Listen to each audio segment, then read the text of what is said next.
Hello, everyone, and welcome to the 5 o'clock to 6 o'clock session of the 2018 Open Simulator Community Conference.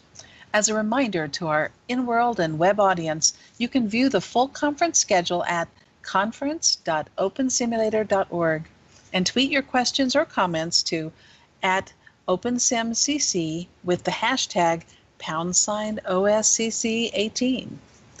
This session, we are happy to introduce a terrific session called Challenging Goliath, bringing virtual reality into higher education. Our speakers today are Saley Davis, Cheryl Moore, Eileen O'Connor, and Al Ritondo. Dr. Eileen O'Connor and Elaine, who was unable to be with us today, are associate professors at SUNY Empire State College, and they're working in learning and emerging technologies with the Master of Arts in Learning and Emerging Technologies program called Mallet. Saley Davis has been an educator for 20 years, working with homeschooled children, private schools, and special needs. She has degrees in creative marketing and media communications. Cheryl Moore is a master's candidate in Learning and Emerging Technologies at Mallet from Empire State College. Moore is employed as a financial educator at SEFCU, a New York State credit union, and where she works with individuals served by nonprofit organizations, schools, and credit union members.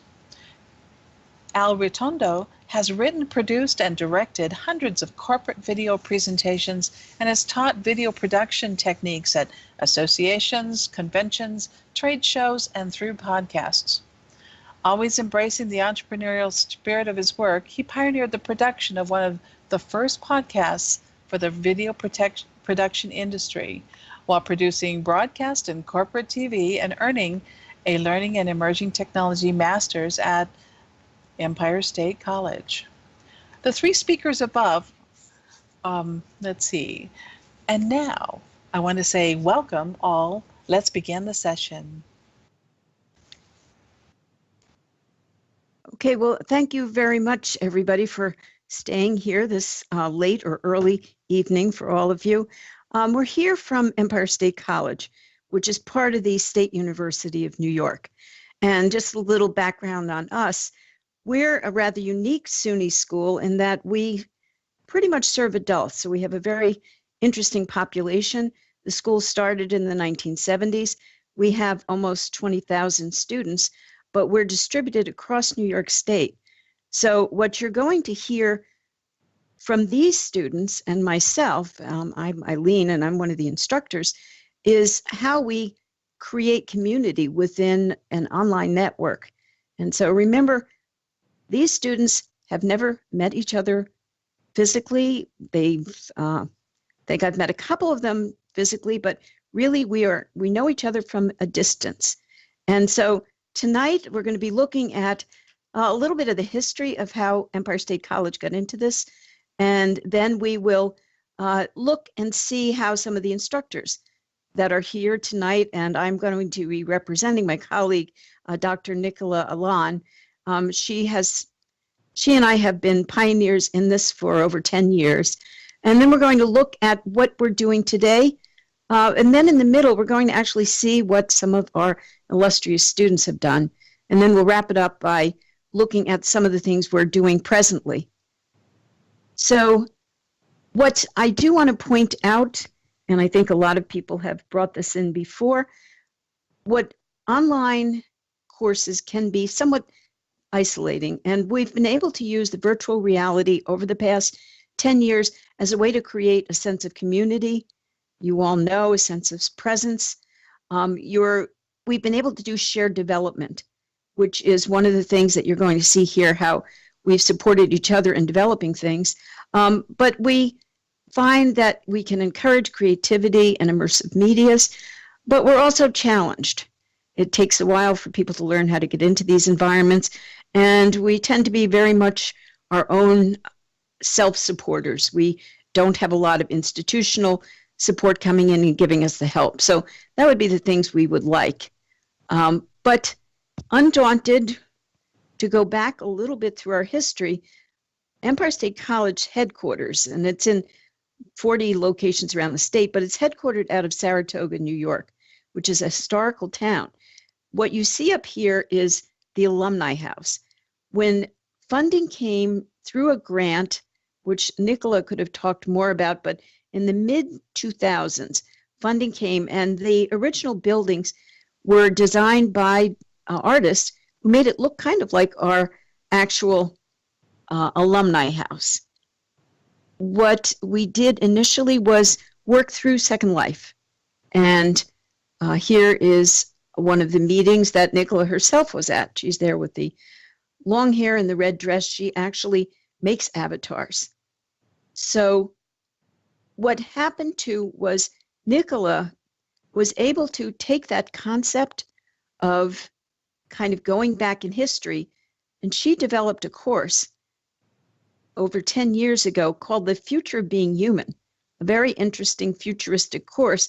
And the storyline was she brought them into the bottom of this ancient building.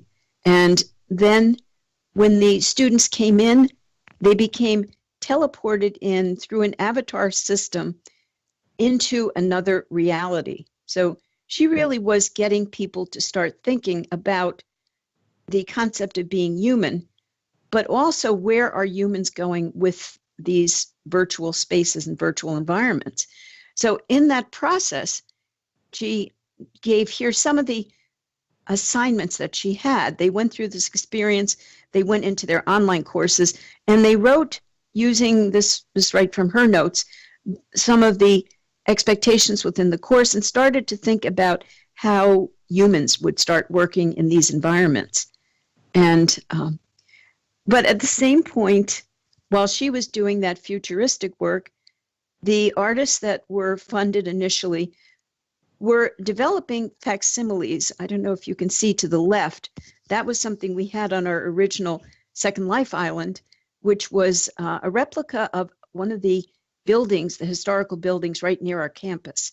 So initially we did have that type of funding. The other thing we also had back in around 2007 when I got involved was there was some grant funding that allowed me to get a private island.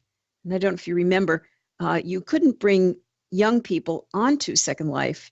They had, I forget the name, Teen Island, but I got actually a private island. And back then we did have some support from the college. We did have some of our tech people would help us with, if we had a meeting, they would help people with their microphones and some of those supports that you wish you had. But when I went and worked with this grant, I worked with middle school students, very different environment. They had no problem with the environment. The problem was more keeping them focused. And so I learned a lot from that. And one of the things I've always done is tried to publish my work more as what you'd call action research. I haven't had the time or the funding to do research much outside of my classroom. So this was a publication that I created about 10 years ago, bringing this to some of the teacher education conferences. And what Nicola and I did, the other faculty member, we tried to bring this beyond our immediate students. And at that point, I was in the science education program. And so what we started to do was our own grassroots effort to get other faculty involved, to get instructional designers involved. This little website that you see a screen capture of was some of the work that we assembled. We had monthly meetings, and we were able to maintain funding for Second Life for a while. Simultaneously, the college and myself, and it's a part of it, we started a master's program in learning and emerging technology. You're going to meet some of our illustrious students shortly. And along with that, it became cost prohibitive to stay in Second Life. Nicola and I, we really had to be our own support. And along with the wonderful ability to now get islands and artifacts that we could use from others, we were able to kind of move out on our own. And so what we did when the program started, we were still at that point in Second Life using some of the materials that were created by different artists. So this was a building that Nicola had commissioned And this is just one of our early preparatory meetings in our new master's program. What we have since done, and this is the work you're going to be learning about shortly, was developed a course where students themselves create islands. And we've been very happy with Kitely. Kitely has given us the ability to have islands that are affordable. Students come in. We've had over 30 students now develop their own islands to suit their own needs. Some of them becomes part of their final thesis. And what I did in the process was create a number of online tutorials. Way back in my past history, I'd been a technical writer for IBM. So I have that kind of technical writing background. I have a lot of materials that I would be glad to share with anybody. They're open source on how to create Kitely islands, which just gives us the benefit of a wonderful server, along with Firestorm and the very wonderful open source materials that have been given to us. So one of the things that Nicola and I have continued to do is we still promote the online worlds within SUNY. The SUNY system itself has, I think, some 500,000 students, and we're part of the consortiums there. What we often do is bring forth our work. We still have a lot of old perceptions that the islands are expensive. We have the competition now in online environments with a lot of e-communication tools. So it holds us back sometimes. But I think what you're going to find is the communities that we've developed have kept us going. What I have seen, though, and I think maybe some of you might identify with this, there can be disruption bringing in a new technology like this that really is outside of the learning management systems. And sometimes that can cause issues among faculty themselves. You know, innovative technologies can be perceived as being a little threatening. But what I want to applaud are the students that I've worked with. Here's one student who is a social worker. He's created his own environment, and he brings parents who have been sent over by court-appointed systems, and he has a virtual environment that he's developed where he can bring parents and social workers and children together in a very new way. And this just is a student presenting at a conference. We've had other students, and this happens to be the part of the student's island. There was a key researcher out of England, and he decided to make some of his buildings like the place where the research was done in England.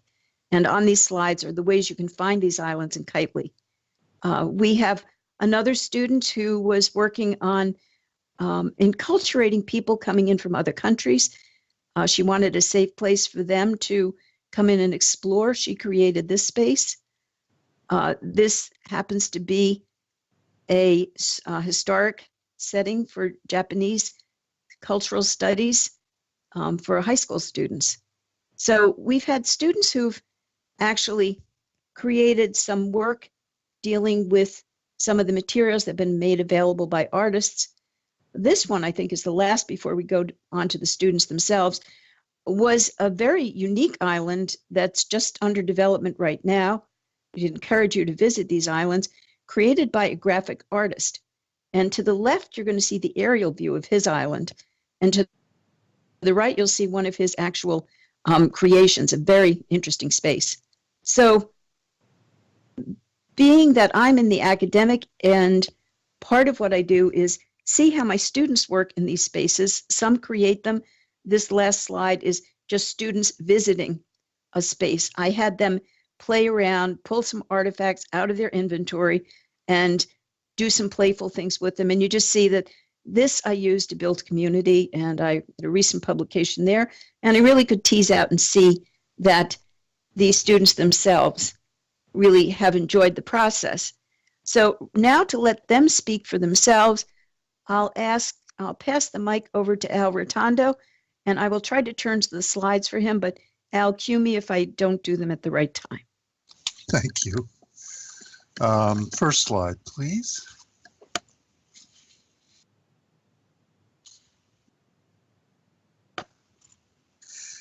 The concept began as an exercise in teaching three-point lighting. in a skybox hovering above one of two Empire State College islands in Second Life. Functioning video lights were developed, and once this was achieved, I knew that further concepts could be fleshed out in a virtual environment. Next slide, please. Second Life had just opened up their code. The recent emergence of the open simulator environment, the one we're in right now, made virtual environments now accessible to everyone. I began to design and implement a fully functioning virtual learning environment and named it Video Production World. This provides a way for video production learners to see, experience, situationally engage, and learn the tools and techniques of the trade of video production without leaving home. This saves the traditional costs of traveling to learning conferences and the conference costs of setting up live learning simulations, leveling the playing field for learners of all economic backgrounds. Next slide, please.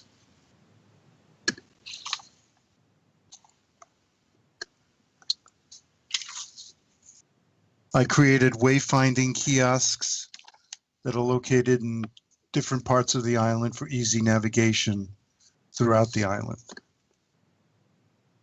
When you click one of the names, it highlights the area on the map, and therefore you know where to go to see that particular event and display. Next slide, please. This project was effective in 5 distinct areas. 1, harnessing the in-world sun to mimic the real-world sun in helping teach outdoor lighting techniques through the use of scrims and reflectors. This was the first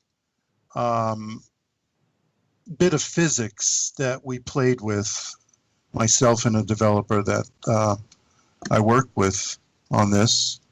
And once I saw that we could control the actual sun, the in-world sun, to act as a real sun, I was really excited and knew that the rest of the physics would fall into place. So this was the first of many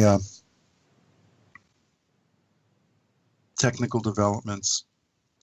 2, creating working, functioning video lights to teach 3-point lighting techniques. We had started with some lights in Second Life, but then we further developed them.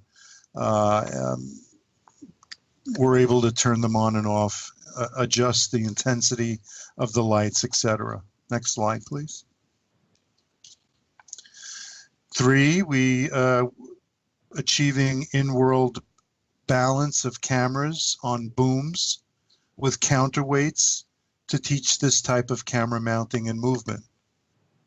We created 2 different booms, and the physics of adding weights and different size weights was just very, very interesting and amazing to do in an in-world environment. Next slide, please. Providing an amphitheater to play a variety of video production instructional videos that I created just for this video production training environment. Next slide, please. And 5, recreating a working active TV studio, teaching camera switching techniques. Mannequins or teaching agents were used to play the parts of camera people, the director, and onstage talent. Next slide, please. Reviewers of this thesis project had a 5-choice answer system for their survey. They could express their agreement with terms ranging from strongly agree to agree, to indifferent, then disagree and strongly disagree. The reviewers were a selection of novices and existing video professionals. Analysis of this data indicated that overall favorable responses were evenly distributed between novices and professionals, making Video Production World positively received among both types of learners and visitors. Next slide, please. Video Production World proved that the physical three-dimensional aspects of video production can be taught in a virtual environment with considerable success. Success was achieved in several real-world physical replications, such as control of the in-world sun, creating functional and controllable video lights, and developing real-world weight differentials in a virtual environment. Thank you.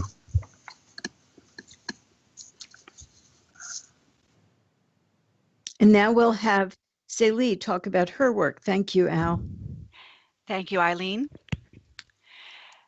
Well, the virtual world is like the Guy Fawkes mask. Some see it as inspirational, others view it with fear and distrust. Is this based on its facelessness, technology, or darker fears? Well, I once shared the same prejudice. And just to kind of speak on that, before I started my master's program, I would have never set foot in any virtual world. So what I've learned in my studies is that breaking down those fears to help others see the potential of virtual worlds is not an easy task.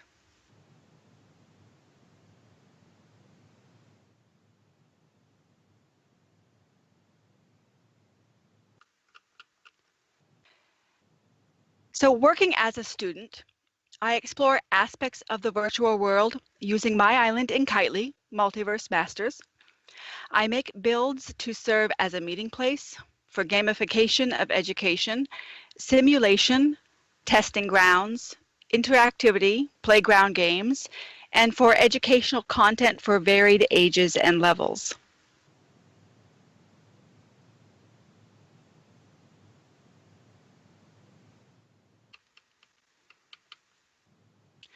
I convinced the Graduate Student Collaborative to fund a club island for presentation displays to give students a place to practice presenting and a place to meet. Out of 4 fellow officers, 1 was already familiar with virtual worlds, 1 was hostile and aggressively against it, and 2 had no opinion.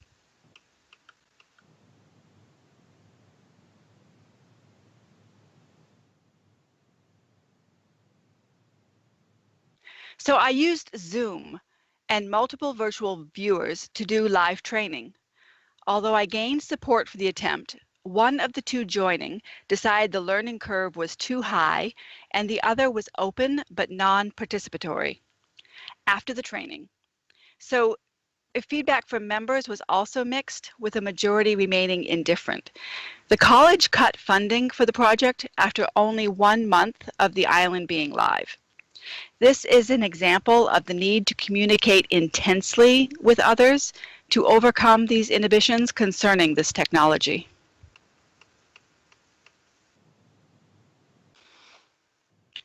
I also presented one of my builds, Multiverse Moon-Based Masters, at the CUNY Gaming Conference in New York City as a proof of concept via distance, with the help of my on-site college professor, Mark Lewis.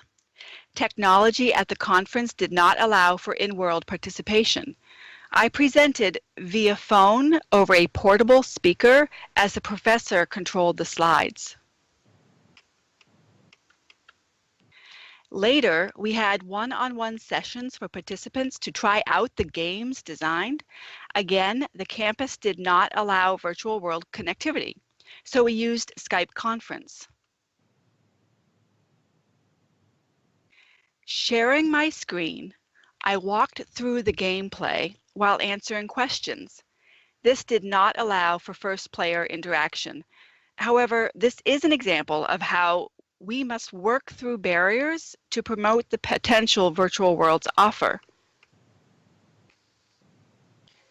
To help support developers, I create tutorial videos and presentations. This one on virtual world design was presented in World for the Institute of New Paradigms. I have found the best way to change stigmas and open minds to these opportunities is to research, publish, and promote. I use videos, presentations, websites, and blogs to do so. I create curriculum supports on wapoli.com and developer supports on multiversemasters.blogspot.com. If you are interested in making a positive impact on the OpenSim community, then I strongly encourage you to do the same. Thank you very much. So thank you, Celie, and our lovely participants will be inviting you to their spaces. But let's go over to Cheryl Moore, who has something to tell us about her recent piloted financial space that she created. Thank you, Eileen.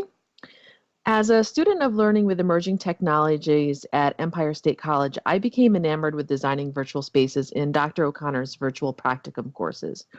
My profession is in financial education, as you heard, so I was inspired to create an environment in which people could have fun learning something that otherwise can be considered boring or stressful and even intimidating, which is the financial education piece. So what you're seeing here is an aerial view of the shopping center that serves as the backdrop for the financial education. I created an environment named Pixelated, in which individuals can experience real-world practice and have fun. And then I conducted a pilot study to test the environment and examine how to bring financial education into a virtual space.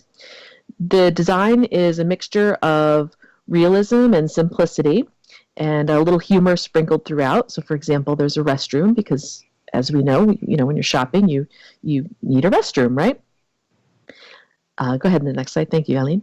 As an educator and instructional designer, I follow an approach to financial education that is rooted in the principles that you see here on the slide. And the focus is on behavior and capability, inclusion, not judgment.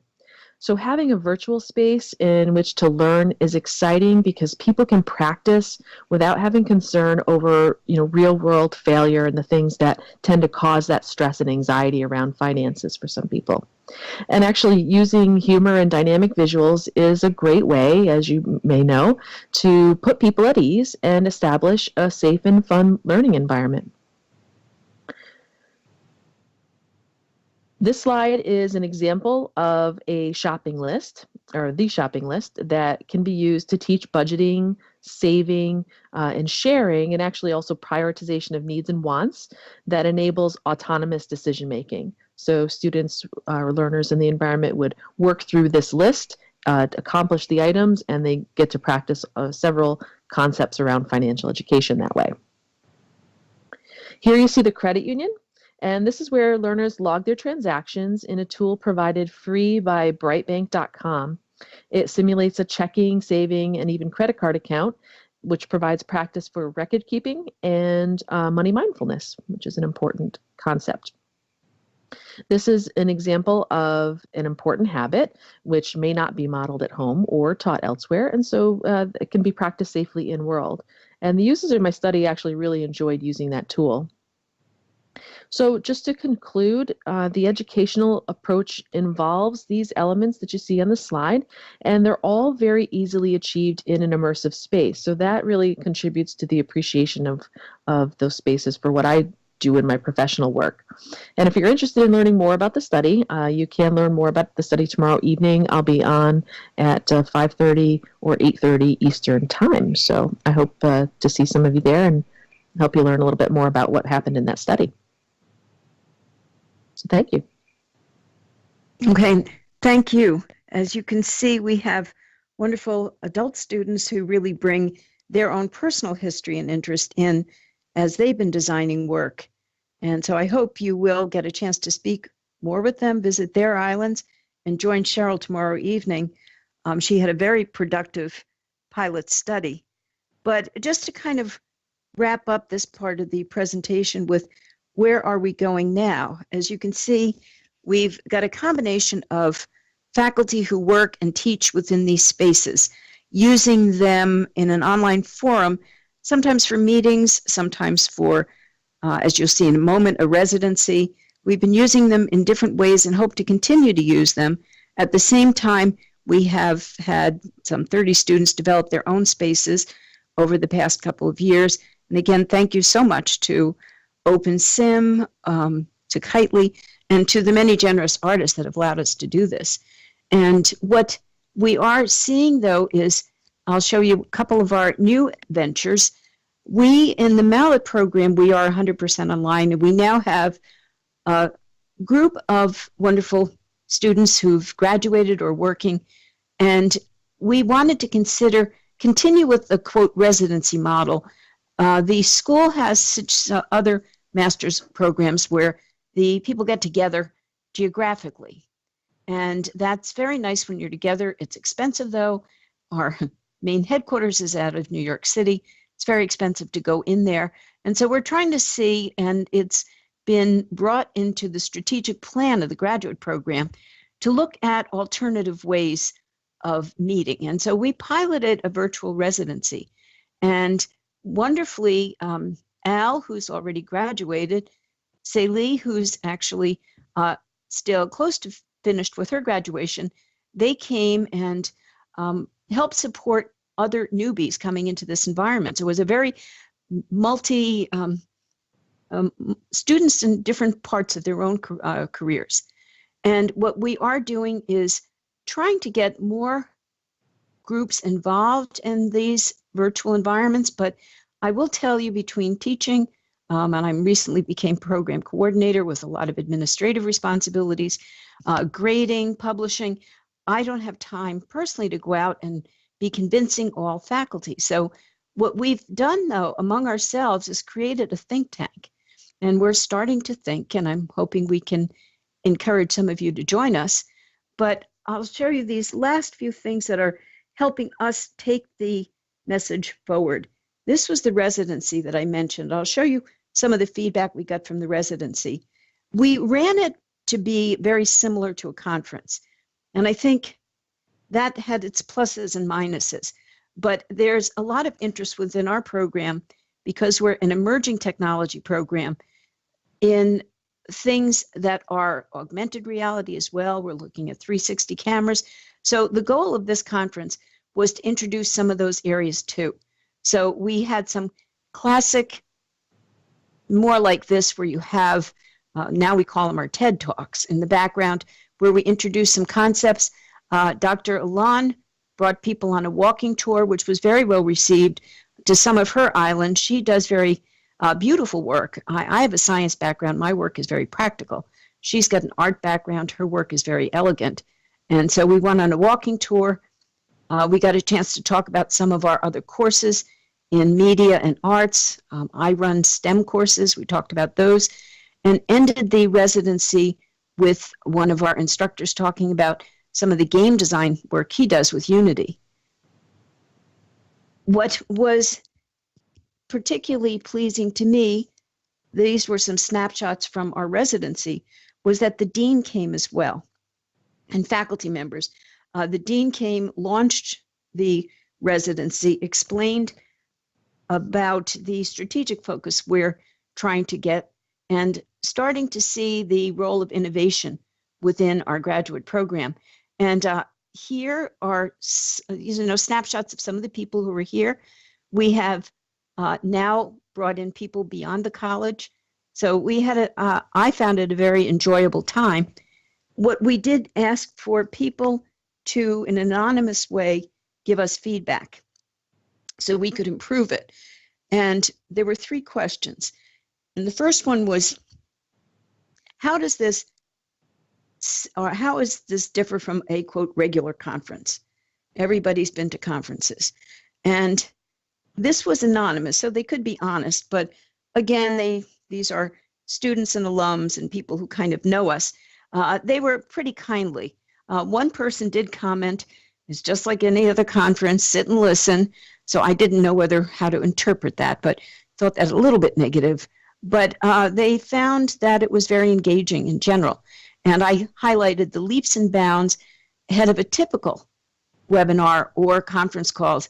I've heard my students talk now about how often they literally claim they hate webinars, which we have to see in many different ways. What we did ask them was what was interesting to them. We did talk about augmented reality. Some people were pleased to find out they could build a world. We told them about open source. Some people really noticed the fact that it was a community. So one person expanded quite a bit about that. We had a walking tour, which was very popular. We have to remember, though, to walk slowly enough. The tour in person lost some people, but we did find that, people enjoyed that opportunity to actually walk around. And they want to know, how could we improve this? Now, I will have to say, I wish we had the support and time that this lovely conference has been run around. We didn't. And you'll see in some of the comments, they really wanted better organization. They wanted us to, scaffold them into the environment more.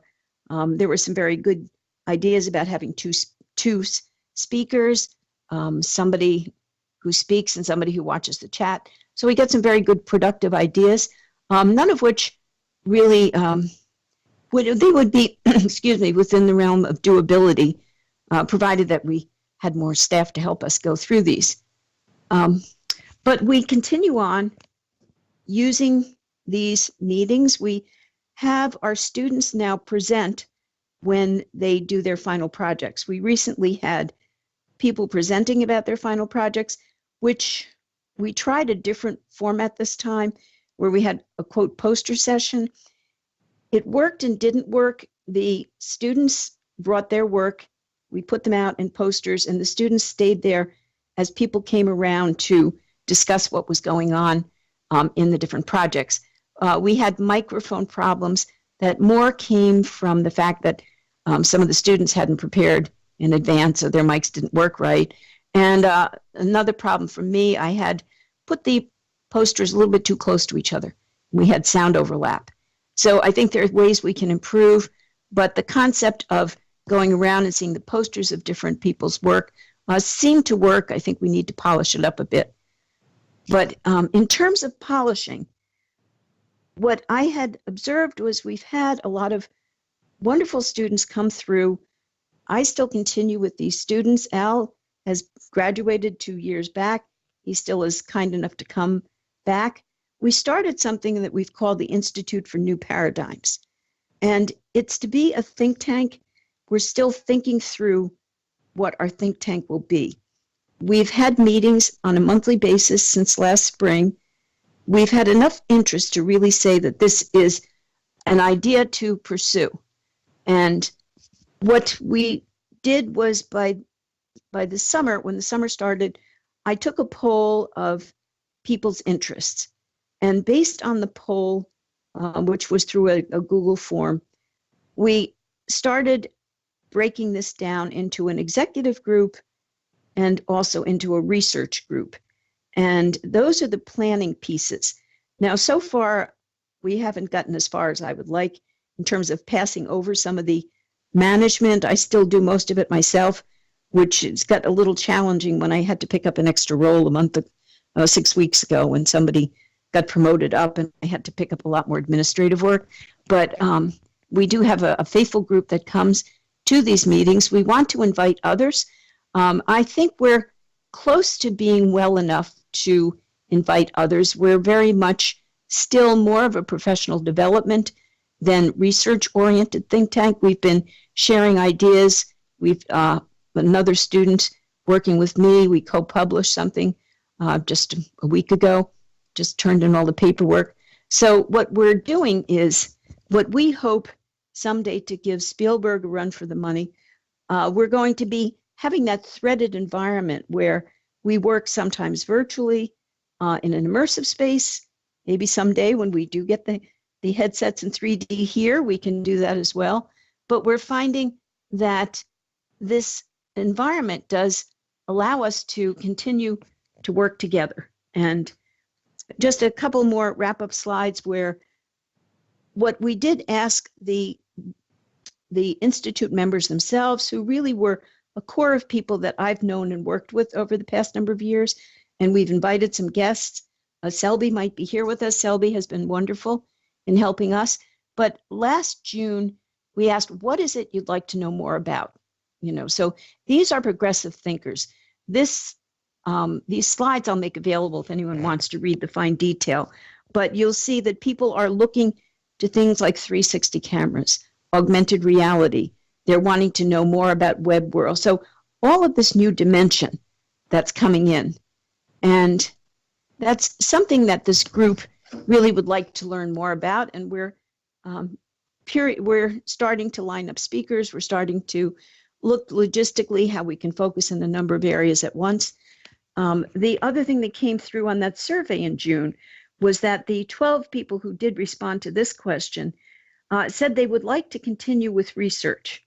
Now, I made the form, and I knew that if I just said yes or no, they would not want to say no directly to me. So I asked them, would they want to be part of this or maybe in the future? So that was a polite way to say, no, I'm not interested, or at least not interested now.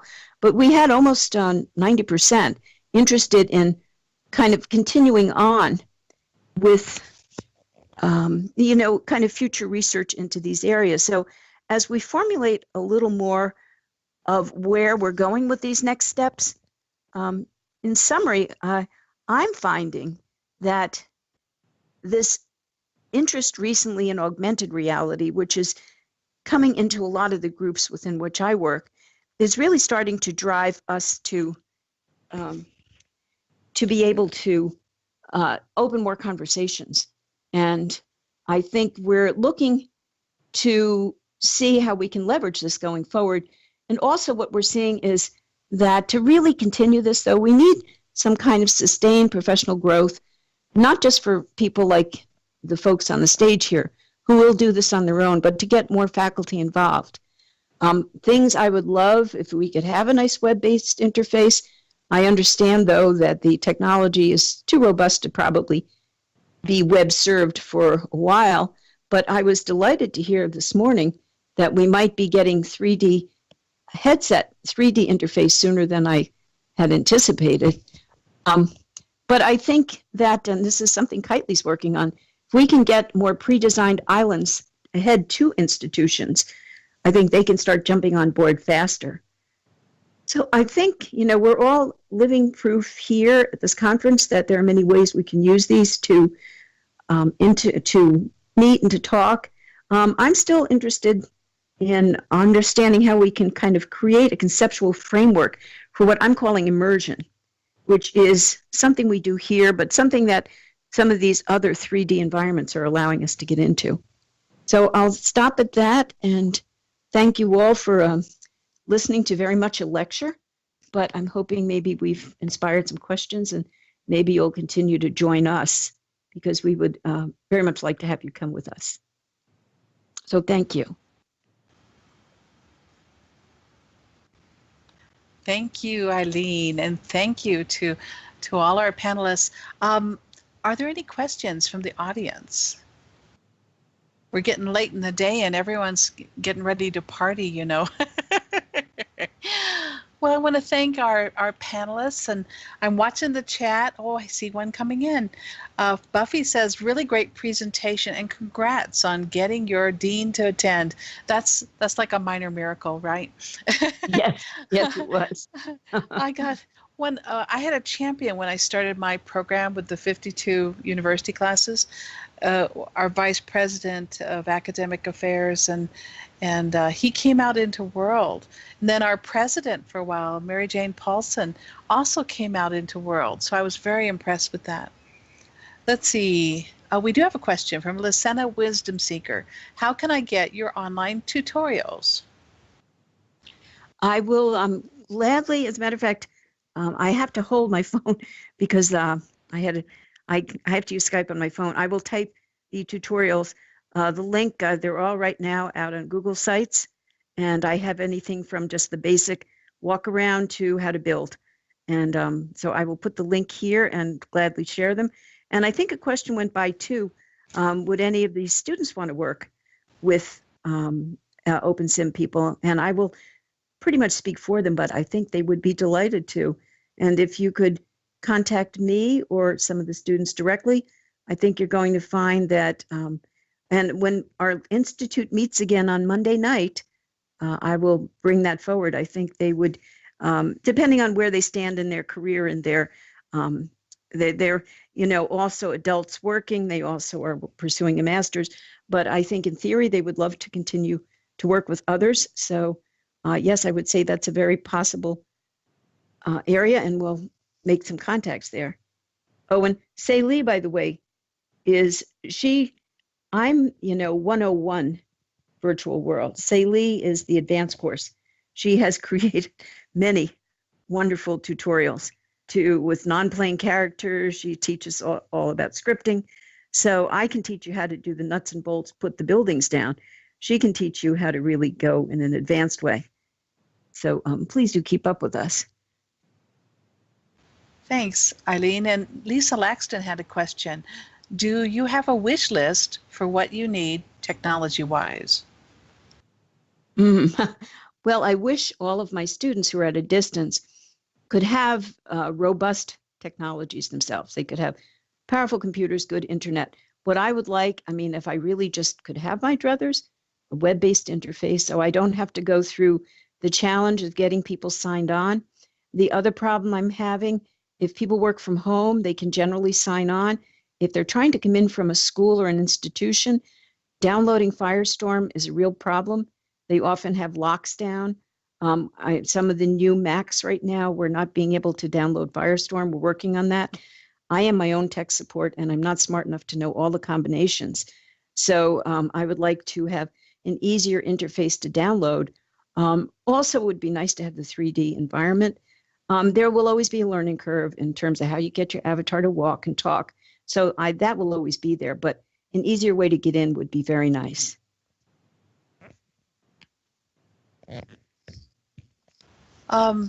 It looks like Gamisa tried to use your link and it did not work for him. So we'll have to run that down later. Yeah, what about putting the HTTPS in front of it? That might work. Yeah. Okay, and I'm trying to put my phone down and get the link to some of my tutorials as well. Because I think we'll be sure that you folks do know how to reach out to us if you're interested in finding out more about some of the islands we've created. The PowerPoint, the PowerPoint that prompted the slides actually has the names of all of the islands in Kitely, if anyone wants to come and visit the work that these wonderful students have done. And I'm sure they would be quite delighted to be able to continue on. And we had one more question as we wrap up. Rhiannon asks, how can we go about becoming part of the Institute or participating in the think tank? Just send me your email, and my email is just my name. It's Eileen, EILEEN .O'Connor, OCONNOR, and at esc.edu, typing it in, and we will be glad to put you on our mailing list, which leaves you the option of joining us or not, but we can keep you apprised of what we're doing. And we need some thinkers to help us think. And we have a very good professional development process going. We have meetings. We are developing a collegial support, but I think we need more of a framework too. So we'll put you to work. Thank you, Eileen, and thanks to our panelists. What a terrific presentation.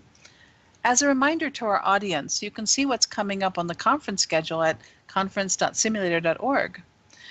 Next, we're going to have a social event, so stay tuned for that. And Rhiannon's going to have some closing remarks.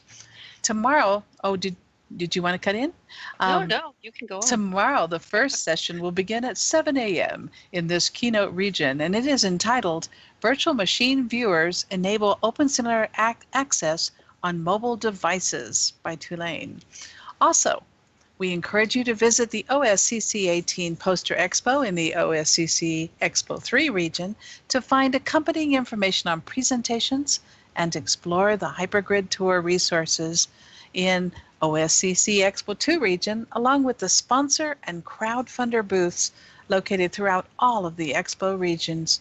Thank you again to our speakers and to the audience. Over to you, Rhiannon. Great.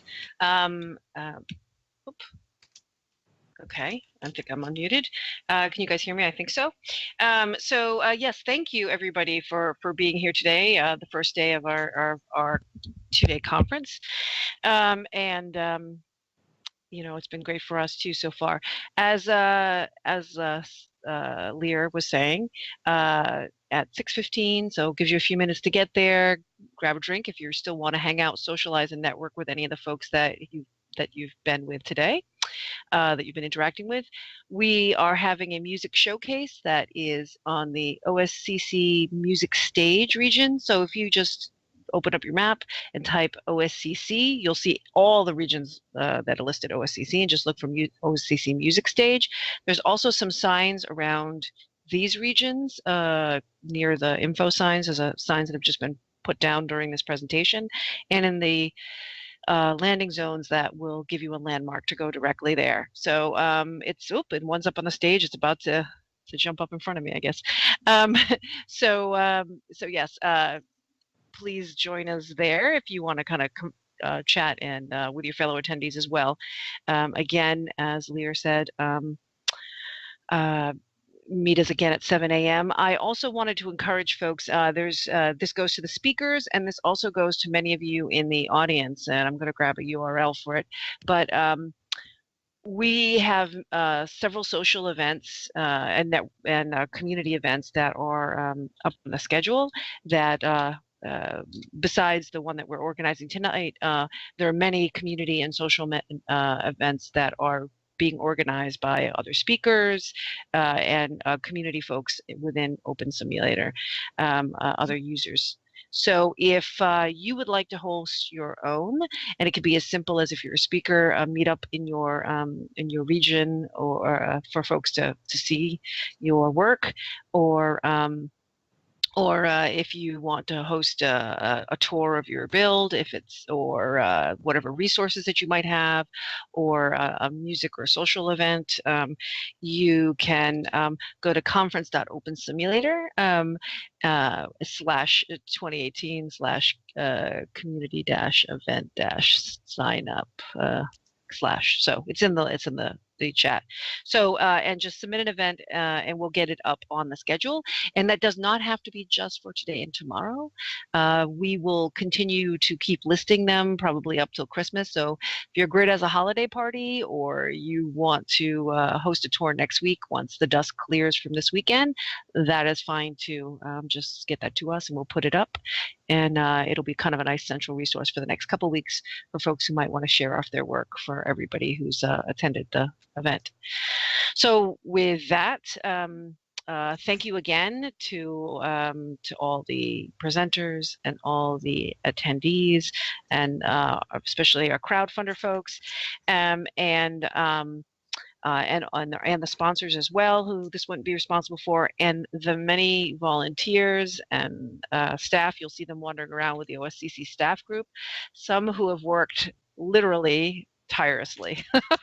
And again, this is a community event. None of us, this is all kind of gratis in that way. And the money that comes from this kind of keeps the wheels rolling to keep having these events, with hosting and tools and paying grid admin, and that's about it. So and other resources like that. So myself and my Avacon team, thank you as well, and hope to see you guys tomorrow at 7 a.m.